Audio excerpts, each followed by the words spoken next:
Hello दोस्तों, नमस्कार। Mishra science centre में मनीष मिश्रा आपका स्वागत करता है। आज हम लोग देखने वाले हैं 11th के जो आप केमिस्ट्री देख रहे थे उसका अगला सीरीज देख रहे हैं, यानी कि अगला टॉपिक देखेंगे।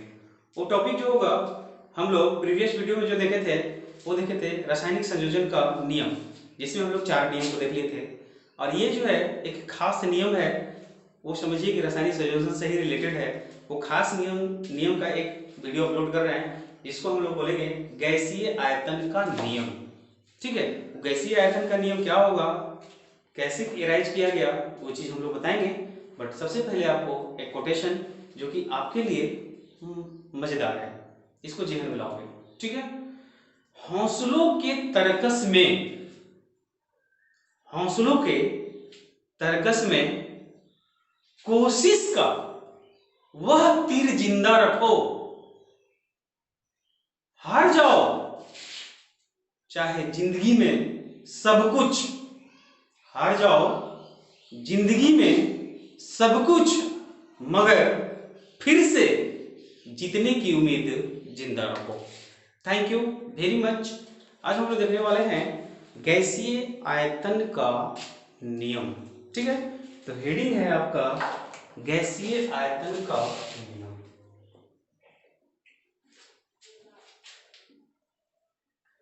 गैसीय आयतन का नियम, और इस नियम को देने वाले जो वैज्ञानिक हैं, उस वैज्ञानिक का नाम है गेलुशॉक। यानी कि इस नियम को हम लोग गेलुशॉक के नियम से भी, लूशॉक के नियम से जानते हैं। और ये जो एराइज किया गया था वो 1808 ईस्वी में एराइज किया गया था। इसकी जरूरत क्यों पड़ा? एक्चुअली बात ये था कि गेलुशॉक साहब जो है कुछ थिंक कर रहे थे, कुछ सोच रहे थे, कुछ प्रयोग करना चाहते थे। उन्होंने क्या देखा, उन्होंने क्या सोचा, उनके माइंड में क्या उत्पन्न हो रहा था। जैसे मान लो कि कोई गैस का आयतन है, कोई भी गैस हो सकता है, हाइड्रोजन, ऑक्सीजन, दिस दैट। तो गैस का आयतन जो होता है, अगर गैस के आयतन का ताप और दाब की समान परिस्थिति, यानी ताप और दाब दोनों समान स्थितियों में होए, अब उसका मेजरमेंट किया जाए, तो मेजरमेंट करने के बाद उनका जो स्थिति होगा, वो स्थिति क्या सरल अनुपात में होगा? क्या वो एक बराबर होंगे या सरल अनुपात में होंगे? सरल अनुपात का मतलब होता ही है 1 2 3 4, इस तरह की स्थिति में है। तो यानी कि इस नियम को जानने के लिए आपको, यानी इस स्थितियों को जानने के लिए गेलुशॉक साहब जो है एक नियम दिए थे। उस नियम को हम लोग बोलेंगे गैसीय आयतन का नियम। ठीक है, इस चीज को समझिए क्या बोल रहा है। मान लीजिए क्लोरीन है, हाइड्रोजन है, और ये है क्लोरीन। हाइड्रोजन भी गैस है, क्लोरीन भी गैस है। तो गैस के आयतन, यानी कि इनका आयतन और इनका आयतन, ठीक है, जब ये दोनों एक दूसरे से रिएक्शन करेंगे, तो रिएक्शन करने के बाद ये जो बन रहे हैं वो बन रहे हैं HCl। क्या बन रहे हैं? HCl। ये भी गैस। आई होप कि आप इस चीज को समझो। तो इनका कहना था, क्या हाइड्रोजन का, क्या क्लोरीन का, और क्या HCl का, इनका आयतन क्या तीनों का आयतन एक सरल अनुपात में है? इस नियम को ही क्या बोला गया? गैसीय आयतन का नियम। ठीक है, अब यहां पे सवाल उठ रहा है कि इसमें एक इकाई आयतन है, ये क्या है? एक इकाई आयतन वाले कोई गैस, ये भी क्या है? एक इकाई वाले आयतन वाले गैस है। अब एक इकाई आयतन और एक इकाई आयतन वाले गैस जब मिलेंगे तो ये बना दिए 2 इकाई आयतन वाले गैस। इस चीज को फील करो, इस चीज को समझो। अगर ये इस पूरा का पूरा समझ में आ जाए तो आपको सब क्वेश्चन इससे रिलेटेड मक्खन लगेगा, बहुत ही आसान लगेगा। ठीक है, फिर से एक बार मान लो, कह रहा है कि हाइड्रोजन का एक इकाई आयतन, क्लोरीन का एक इकाई आयतन, दोनों एक दूसरे के समान दाब पर होगा, तो बनाएंगे आपका 2 इकाई आयतन। तो ये दोनों आयतन हम लोग आसानी से निकाल लेंगे। इनका एक इकाई आयतन, इनका एक इकाई आयतन, ये दोनों जो है क्या बना लेंगे, 2 इकाई आयतन। और इसी को बोला जाता है सरल अनुपात। क्या बोला जाता है, सरल अनुपात। आई होप आप समझ रहे हो, ठीक है। फिर से देखो, मान लो हाइड्रोजन का ये आयतन है जो कि 100 ml वाले हैं, क्लोरीन का ये आयतन वाले हैं, ये भी 100 है, और ये जो है मिल करके जो बना रहे हैं वो बना रहे हैं 200 ml वाले हाइड्रोक्लोरिक।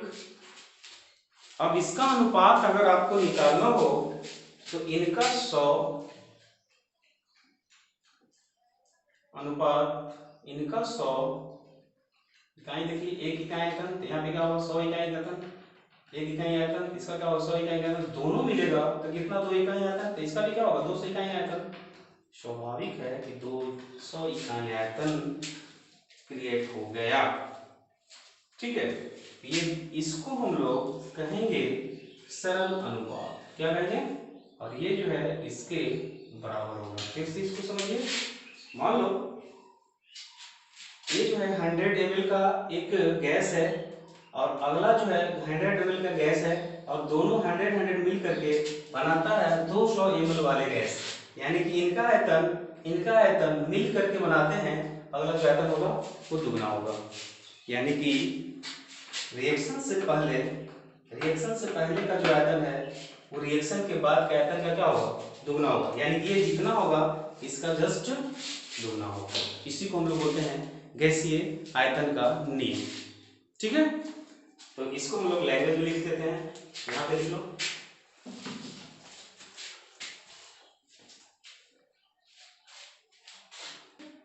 यहाँ पे हम लोग देख रहे हैं इसका नियम, गैसीय आयतन का नियम क्या देख रहा है कि इस नियम के अनुसार प्रयोग किए गए और उत्पन्न किए गैस का आयतन, उत्पन्न किए गए गैस का आयतन ताप एवं दाब की समान परिस्थितियों में समान ताप दाब पर जब मापा जाता है तो यह सरल अनुपात में होता है। इसी को हम लोग क्या बोलेंगे, गैसीय आयतन का नियम या गेलुशॉफ का नियम बोलते हैं, ठीक है। अब यहाँ पे सवाल उठने लगा कि जो गेलुशॉफ साहब थे उन्होंने माइंड में ये सोचा एक्चुअली कि ये किस पर डिपेंड कर रहा है, तो इनके आयतन पर डिपेंड कर रहा है। तो ये आयतन को जानने के लिए उन्होंने या उनके माइंड में जो आया वो आया संतुलित रासायनिक समीकरण। क्या आया, इनके द्वारा जो आया वो आया संतुलित रासायनिक समीकरण। ये संतुलित रासायनिक समीकरण क्या होता है, जैसे मान लो कि आपको पता है, मान लो इस जगह देखो, जैसे हाइड्रोजन है, हाइड्रोजन मिला, ठीक है। ये हाइड्रोजन कितना है, एक, ये किसके साथ मिल रहा है, क्लोरीन के साथ। ये दोनों गैस है, मिल गया आपका HCl। तो HCl बना, मान लो कि यहाँ पे हम लोग को ये चीज दिखना है, H2 है, Cl2 है और बन रहा है HCl। तो यहाँ पे माइंड में आना चाहिए या डिफिनेशन के अनुसार समझना चाहिए कि प्रयोग किए गए जो गैस हैं क्या उत्पन्न किए गैस के आयतन के बराबर है, ये सरल अनुपात में है। तो अभी जो इक्वेशन हम लोग देख रहे हैं या अभी जो समीकरण देख रहे हैं वो एक दूसरे के बराबर नहीं है। तो इनको बराबर करने के लिए उन्होंने क्या किया, संतुलित रासायनिक समीकरण को बताया। तो रासायनिक संतुलन क्या कहलाता है, ये दोनों जो है इसके बराबर होना चाहिए, इसलिए इनको बैलेंस कर दिया, यानी कि 2 लिख दिया। तो ये चीज से हम लोग को पता चल गया कि गेलुशॉफ साहब भी जो है संतुलित रासायनिक समीकरण को बताए थे, और इससे प्रयोग किए गए जो गैस के आयतन होगा वो उत्पन्न किए गए गैस के आयतन के सरल अनुपात होते हैं। यही जो है आपका गैसीय आयतन का नियम कहलाता है। आई होप कि आपको समझ में आया होगा। एक उदाहरण और लेते हैं। मान लो सपोज दैट, इसका स्क्रीनशॉट करो, इसके बाद हम लोग नेक्स्ट उदाहरण लेते हैं। चलो ठीक है, मान लो इस चीज को और क्रिएट करो, माइंड में फील करो, ताकि आपको ये चीज समझने में दिक्कत नहीं हो। बहुत इससे क्वेश्चन आता है, इस चीज को आप समझो। मान लो कि हाइड्रोजन जो है वो ऑक्सीजन से मिला।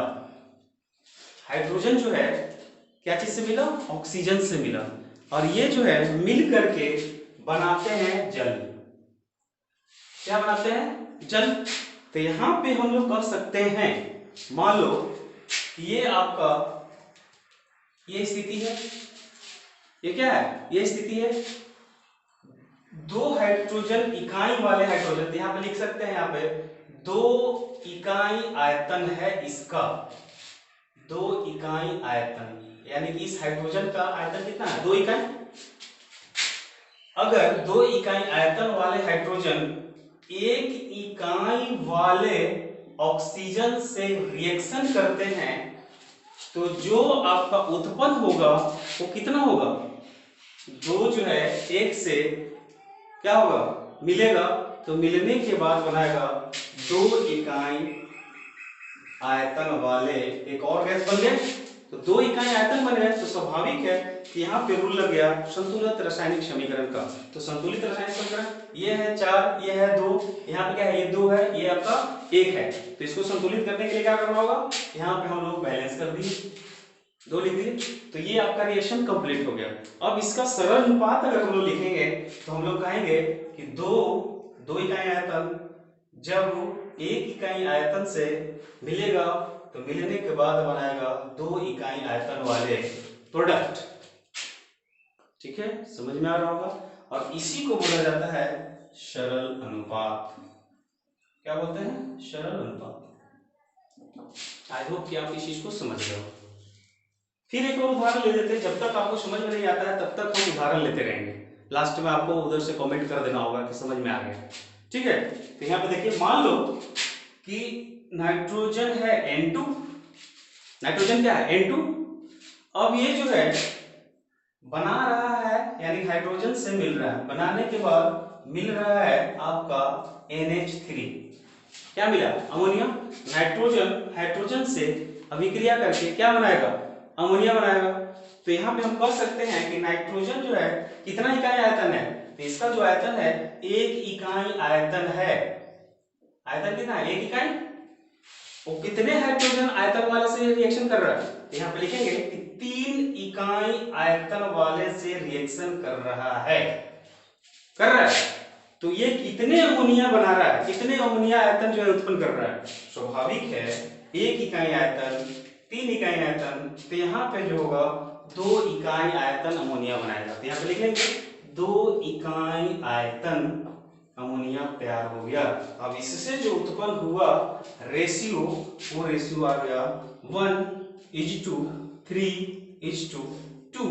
और यही है आपका सरल अनुपात। फिल करो 1:3:2, यही है आपका सरल अनुपात। सरल अनुपात क्या है? 1 2 3 4 ऐसे जाएगा। तो इसी को हम लोग क्या बोलेंगे? सरल अनुपात में होगा। आई होप कि आप समझ गए। इससे बेस्ट जो है क्वेश्चन दूंगा, और उस क्वेश्चन से आपको ये कंसेप्ट और क्लियर होगा। फिलहाल इसका स्क्रीनशॉट कीजिए। अगला जो है हम लोग एक क्वेश्चन देखते हैं, क्वेश्चन देख करके इसको और समझते हैं। ठीक है, इसका स्क्रीनशॉट कीजिए।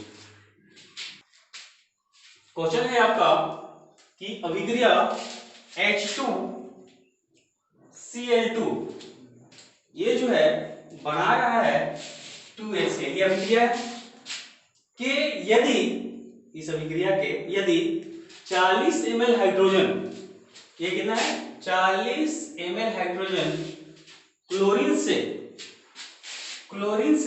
पूर्ण रूप से क्रिया करती है, यानी हाइड्रोजन जो है क्लोरीन से पूर्ण रूप में अभिक्रिया कर रहा है,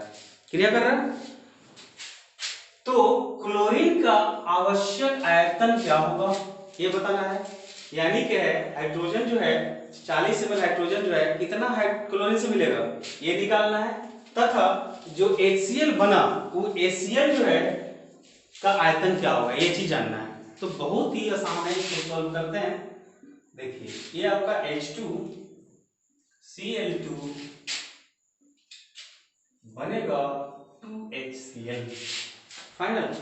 अब ये हाइड्रोजन जो है क्लोरीन से अभिक्रिया कर रहा है, ये गैस मान लो ये गैस, ठीक है। अब यहाँ पे जो कॉन्सेप्ट हम लोग समझे हैं उदाहरण के तौर पर, तो कॉन्सेप्ट को पहले समझिए। क्या है, इसका एक इकाई आयतन, इसका एक इकाई आयतन, समझने की बात है। तो एक इकाई इसका, एक इकाई इसका, तो दोनों मिल करके बनाता है 2 इकाई आयतन। एकदम बहुत आसान है, आप अपने से भी बना सकते हो सवाल। फाइनल कर रहा है एक इकाई इसका, तो एक इकाई इसका, तब मिलाएगा 2 इकाई आयतन। तो जब क्वेश्चन में कर रहा है कि मान लो कह रहा है कि एक इकाई आयतन वाले, या फिर ऐसे भी कर सकते हो ml के रूप में लिखते हैं, तो 1 ml हाइड्रोजन का, तो हाइड्रोजन का एक ml है, तो क्लोरीन का कितना होगा, एक ही होगा, एक इकाई की बात रहा है, तो ये मिल करके बनाएगा 2 ml, ठीक है। अगर मान लिया जाए, पूछ रहा है कि 40 ml हाइड्रोजन क्लोरीन से पूर्ण रूप से मिल रहा है, तो जब इसका 40 ml है, तो जब हाइड्रोजन का 40 ml है, तो क्लोरीन का भी कितना होना चाहिए, 40 से होना चाहिए, ठीक है। क्योंकि दोनों जो है समान रूप में होना चाहिए। तो जब 40 ml इसका, 40 ml इसका, तो बनने वाला प्रोडक्ट होगा 80 ml। स्वाभाविक है, तो क्लोरीन के लिए, ये हाइड्रोजन के लिए, अब ये HCl के लिए बन गया आंसर। तो क्वेश्चन में पूछ रहा है क्लोरीन का आवश्यक आयतन, तो क्लोरीन का आवश्यक आयतन कितना हो गया, 40 ml। HCl का आयतन कितना हो गया, 80 ml। बन गया क्वेश्चन, दैट्स ऑल। बहुत आसान है, इसका स्क्रीनशॉट कीजिए। एक और क्वेश्चन देते हैं, इसके बाद अगला आसानी से पूरा समझ में आ जाएगा। चलिए देखिए अगला क्वेश्चन क्या है, कह रहा है कि अभिक्रिया H2 + Cl2 बनाएगा 2HCl।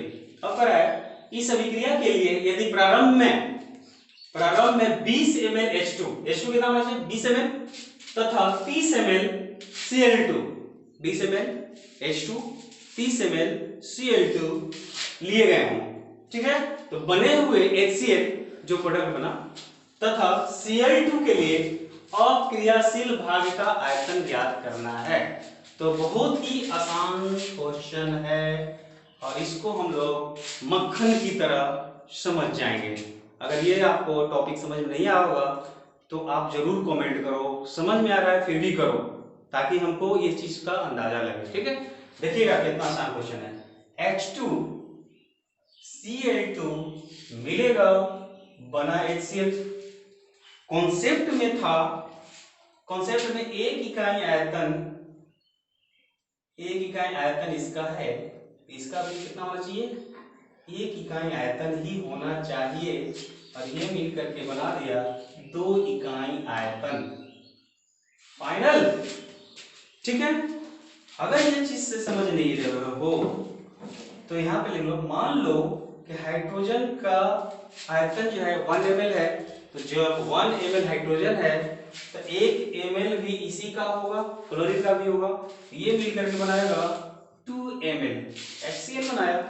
क्वेश्चन को समझिए क्या क्या दिया हुआ है, फिर से यहाँ पे देखिए 1 ml प्रारंभ में 20 ml, इसका दिया है 20 ml, कितना दिया है 20 ml, तथा 30 ml क्लोरीन लिए गए हों, तो स्वाभाविक है, लॉजिकली अगर इस चीज को समझो तो जब 20 ml हाइड्रोजन है तो क्लोरीन कितना होना चाहिए, 20 ml ये है तो क्लोरीन कितना होना चाहिए, 20 ml होना चाहिए ना।